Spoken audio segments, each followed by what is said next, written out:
This is a lesson on for number 6 in calculus, the accumulated area function. We're going to do this note page together with the video, and then the homework handout is also in the classroom for you. It accidentally says for number 7 though, so when you get it, change it to for number 6. It is this assignment, and that is what you'll have for homework.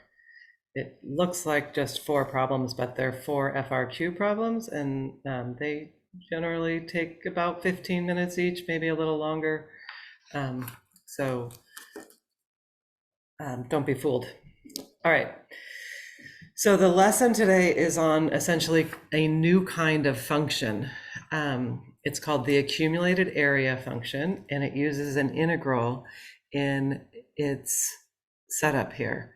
And what can be a little confusing at first is that it appears that there's 2 different variables. There's a t here. This doesn't have to be a t, but it's pretty common that we use t. But the actual independent variable is up here. And it's kind of like the idea of sometimes in math we have what's might be referred to as a helper variable, or a little bit less friendly or politically correct, a dummy variable. For example, you know how when we have something that's the sum I equal 1 to 5 of I squared, and that gets you 1 squared plus 2 squared up to 5 squared. It makes no difference what variable we used here. So the I is what we would call a helper variable, but it doesn't affect the answer. And the same thing, like I could have used a k equal 1 to 5 and then k squared. And I'd have 1 squared plus 2 squared plus dot, dot, dot. So I need a variable there to kind of hold the place of where these numbers are going to go. But what actual letter I use doesn't impact the problem. And so we would just kind of refer to it as a helper variable. So that kind of thing happens here as well, in that this function negative 1/2 t plus 4 gives me this line, but it doesn't matter which variable I use to get the line. Like I could have used x, I could have used w, anything else. It's just equating these. So you can think of this as the t-axis, but the real problem that we're going to look at is what happens if we do, say here, the value of a of 2. That means we're going to put a 2 up here, and we're going to find the area under this line from 0 to 2 to get its answer. And so that will just be this area. And as we go through this, each area is going to end up kind of shading a little bit more. So it would be nice to use a pencil on that. Because I might make some adjustments to it. Sure, I have a pencil. So we'll just have to do the best I can without a pencil. So the integral from 0 to 2 of negative 1/2 t plus 4. Here's 0 to 2. So this first question is having you find this area. And I also gave these little graphs down here so you could show some and not have any overlapping problems. So a of 2 is that area. And you can use some geometry or just some counting to figure out that it looks like a of 2, I think, is 7. There's 1, 2, 3, 4, 5, 6 whole squares, plus this little bit makes for 7. And then if you did the area from 0 to 6, that would be going all the way to here. And then that area would be, let's see, well, we could do a trapezoid formula for that area, or you could count them up. This is technically a trapezoid, with this side being 4, this side being 1, and this total span 6. So the area of a trapezoid is 1/2, and the 2 parallel sides added together and then the distance between those parallel sides.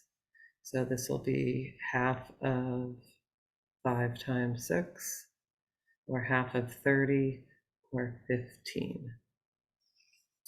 And then this asks us to go all the way over to 8, and now that's just a triangle. And if we go all the way over to there, it would be what, half of 8 times 4, or 1 more square filled in. And then a of 12, oh, so this was a of 8. A of 12 would take us all the way to here. And this area that's underneath the curve is going to take away from this, because this is going to count as a negative.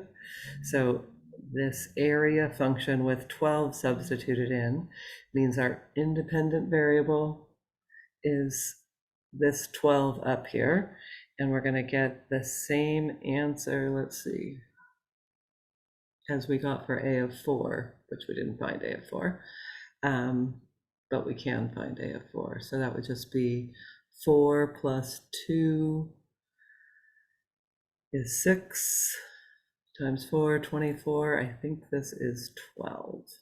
I hope so. So that we can record this one here.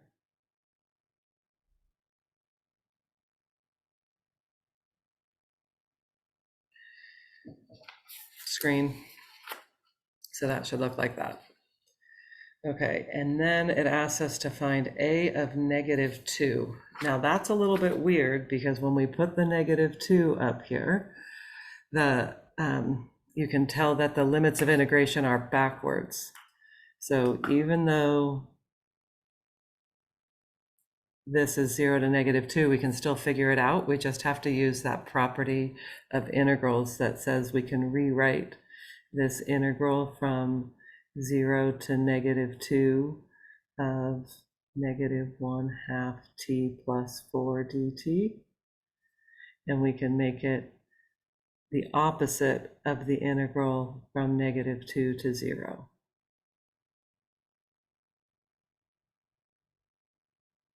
So I'm going to use this here. We're going to go from 0 to negative 2, which appears to be a positive area, but when we answer it, our answer is going to be negative.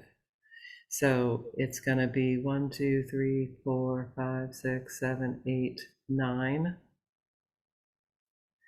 And then if we back up even further and do all of this, then however you want to count that up, I'm going to do the trapezoid, I guess. 4 plus 6 is 24. Half of 24 is 12 times 4, 48. Wait, I'm messing that up somehow. It can't be 48. We can just count them. 1, 2, 3, 4. What was I doing wrong? 4. Oh, I forgot the half. I think, no? Oh, it's 4 plus 6 is 10 times 4 is 40, and then half of that is 20. So negative 20, I hope, is what that is. Okay, and so here is a picture for a of negative 4. That's just this area. And because the limits of integration are backwards when I substitute in a negative 4, one of our properties of definite integrals, if you don't remember this, you could go back a few days in your notes, but when these are backwards, you can flip it over. And so this is 0 to negative 4. So what I mean by backwards is that this one has to be smaller than this one. So if I want to flip them so that the smaller one, the negative 4, is on the bottom, then I have to put a negative in front.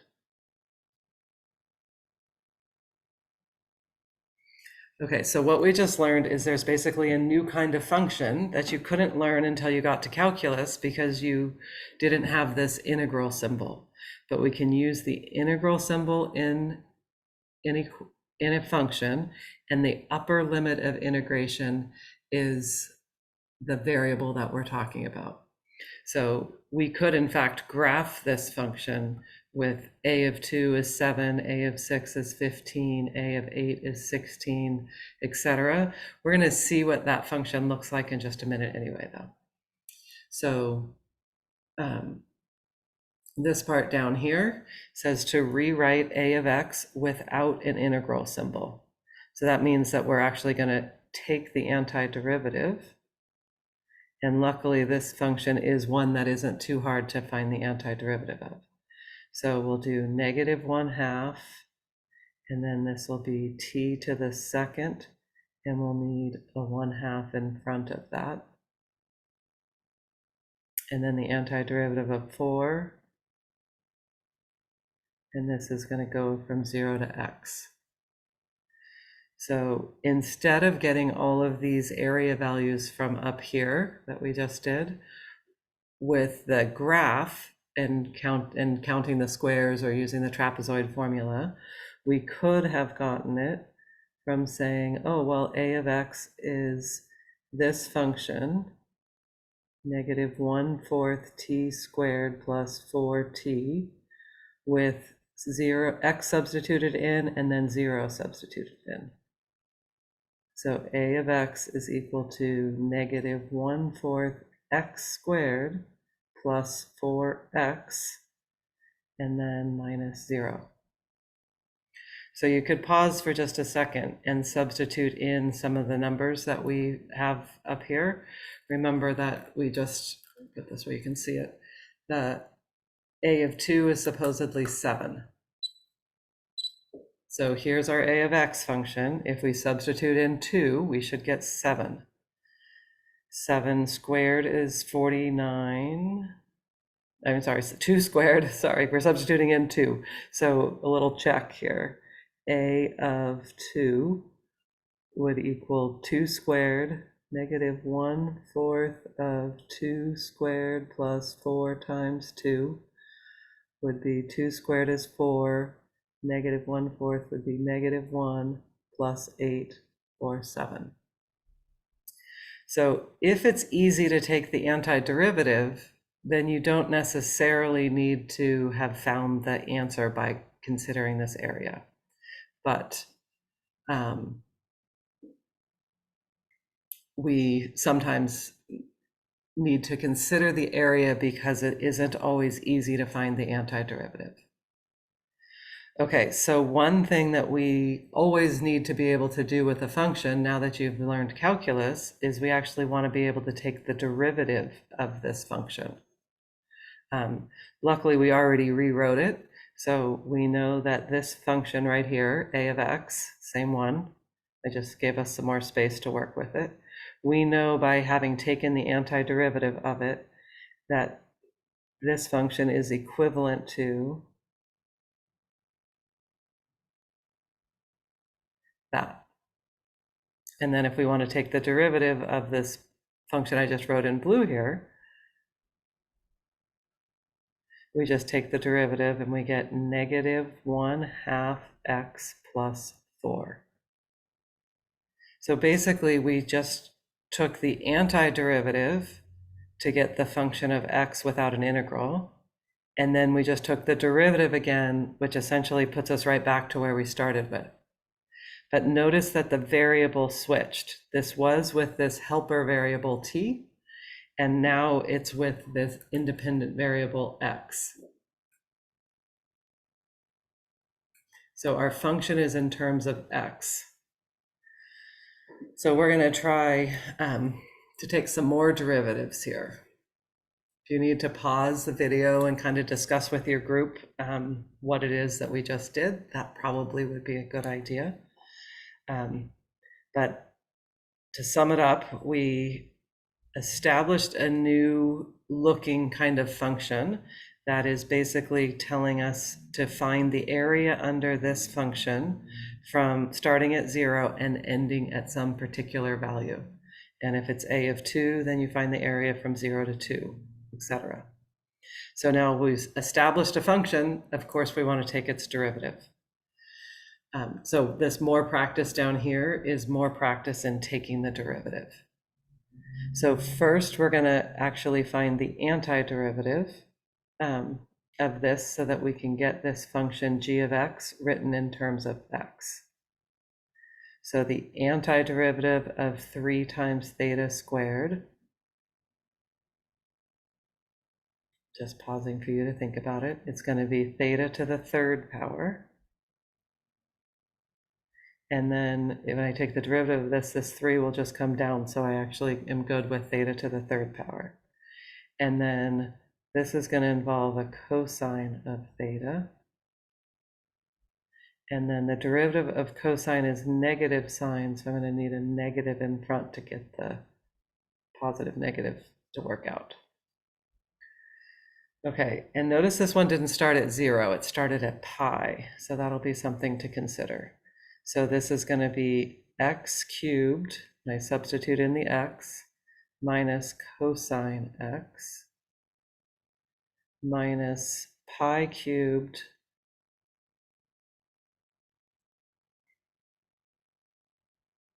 and then the cosine of pi is -1. So pi cubed minus a -1, so I'll just say +1.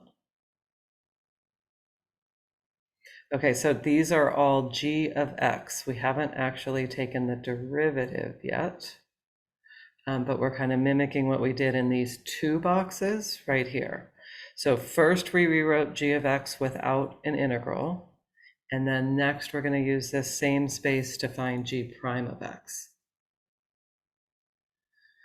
And I hope that you're kind of getting a feel for the fact that we're going to get right back to what we started with. If from here to here, we took the antiderivative in all of these steps, and now we're going to take the derivative again. The only difference here, though, is now this equation here has only x's in it.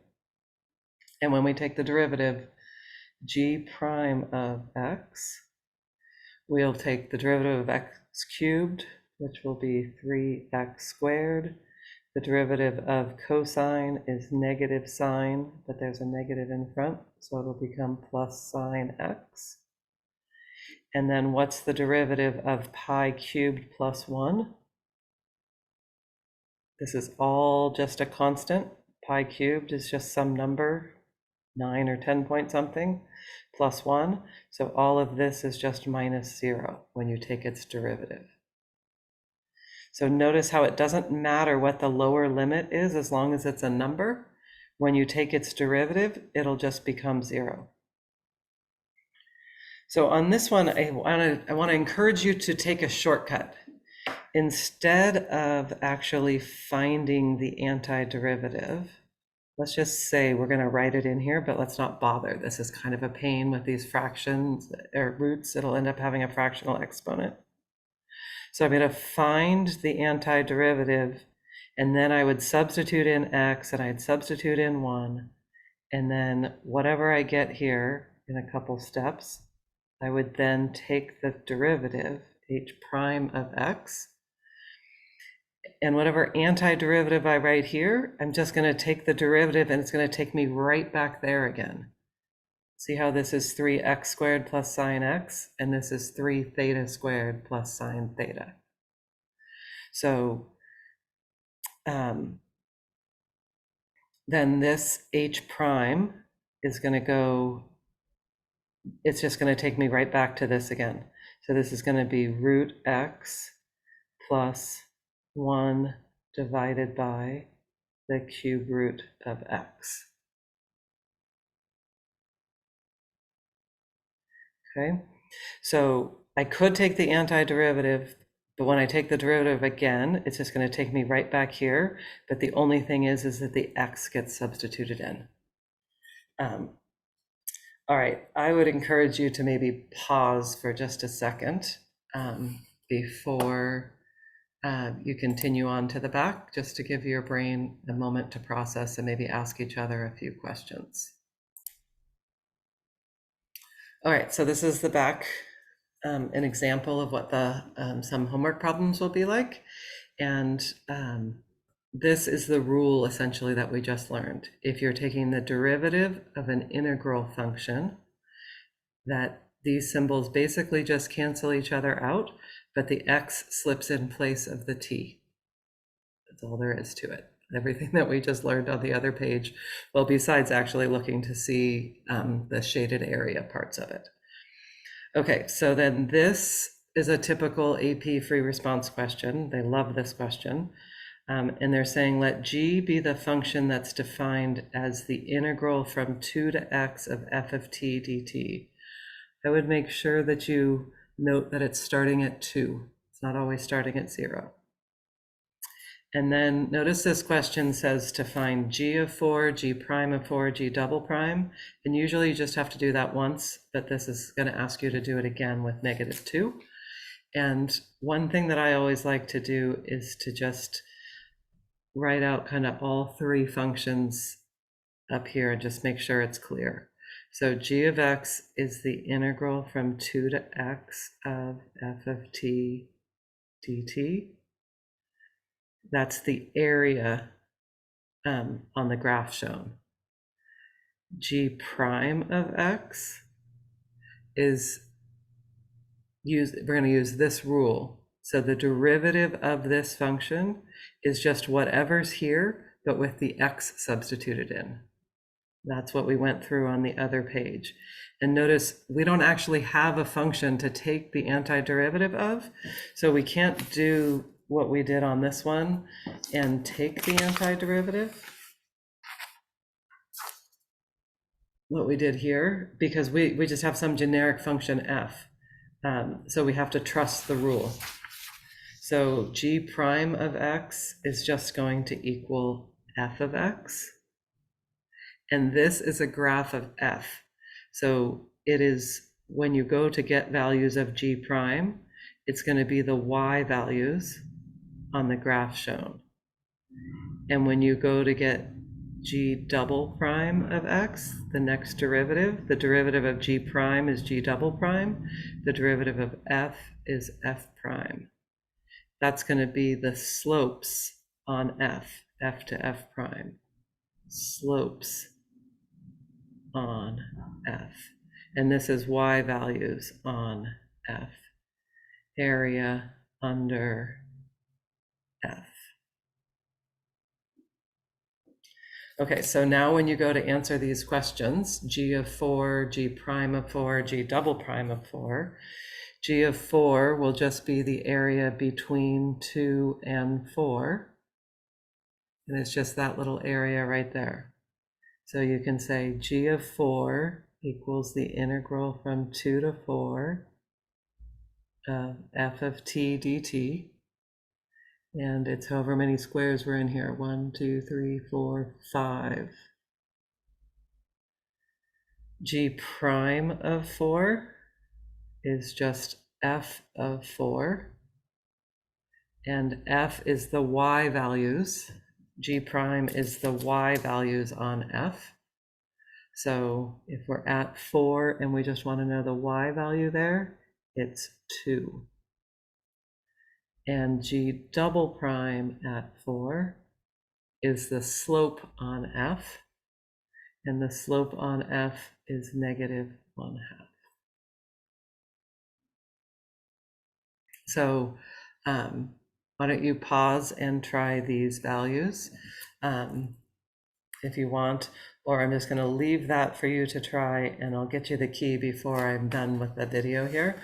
But let's move on to one of these ones where you have to do a little bit more and justify. So it says, for what values of x on the open interval -4 to 16 is g of x decreasing? So g of x decreasing means you're going to ask something about its derivative. So we want to find g prime of x, and g of x is decreasing when g prime of x is less than 0. So that's kind of in my head as I'm going forward with this.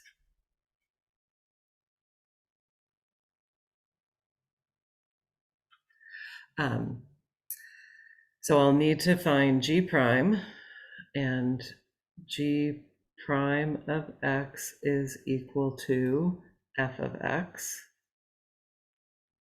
which is the y values on the graph.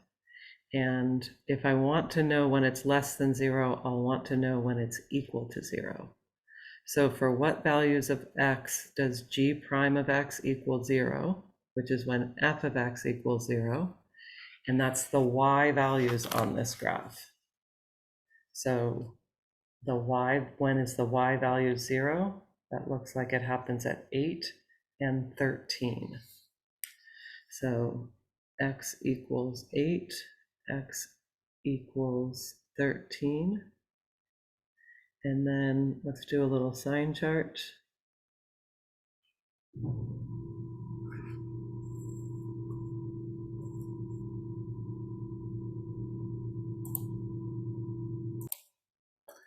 Okay, so we're making a sign chart with G prime. And we are going to put on 8 and 13. And we're going to note that this is G prime, which is equal to F. I think it's good to put both of those on there. And then look to see G prime is the Y values on the graph shown, the F, and that's where this note is really helpful. So if we're trying to figure out whether G prime is positive or negative, we want to know if the Y values on this graph are positive or negative. So in this region for the values less than 8, these are above the x-axis. So it's positive, negative, positive. So positive, negative, positive, which means the function g is decreasing when g prime is negative. So our answer with that justify in there will be that for what values of x on the open interval is g decreasing? So g is decreasing on 8 to 13.